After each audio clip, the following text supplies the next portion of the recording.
Hey everyone, M1 Shadow here. So in today's video, I'm going to give you what are, in my opinion, the top 5 tips to make you a better rifle shooter. Now, I am not a professional trainer, however, I do have over 30 years of shooting experience. I also did a few competitions. I came first in a few, and I really feel that these are some of the basic tips that could really help a lot of people. And also, I'm not going to get into anything as fancy as far as, like, bullet weights and selections or fancy triggers. This is more based on techniques that basically any shooter could do immediately without having to go out and get any modifications. So let's get started. So the first thing I want to cover is letting your barrel cool between shots. A lot of people actually don't realize how important this is, especially in the summer or hot days. Sometimes, if I'm shooting in the summer, I'll wait at least 2 to 3 minutes between shots.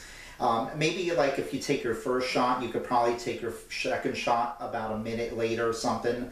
But then after that, if you feel your barrel and it's really hot, trust me, let it cool down at least a couple minutes, especially on hot days, because trust me, that will throw off your accuracy more than you can imagine. The second one is where you shoot with your trigger finger. A lot of people don't realize this, but you actually want to shoot on the very tip of your finger, basically right in the middle. Some people, they might develop a habit of going right here where that crease is in the finger, and that's a very bad habit, because if you shoot there, if you start pulling back the trigger and you're on that crease, you might not even realize it, but it's actually pulling the trigger this way, and you don't even realize it, but it's pulling the gun in a direction, and that could throw your shot off too. Next, I want to cover breathing technique.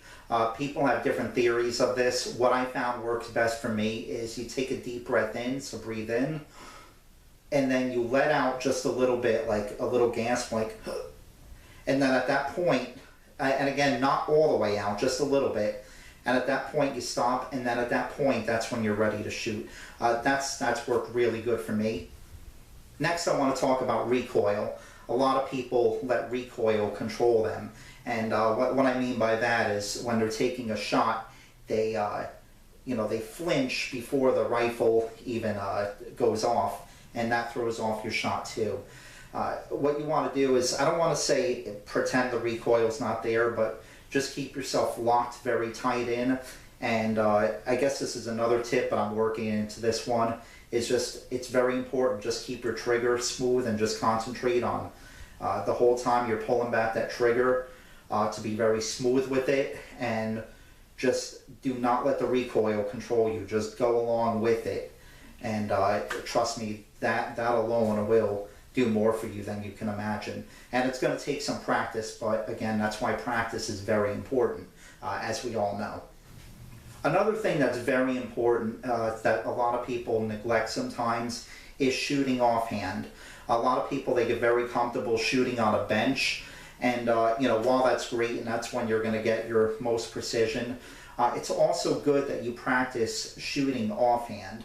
In other words, standing up and holding a rifle and shooting, because that alone will just make you a better shooter.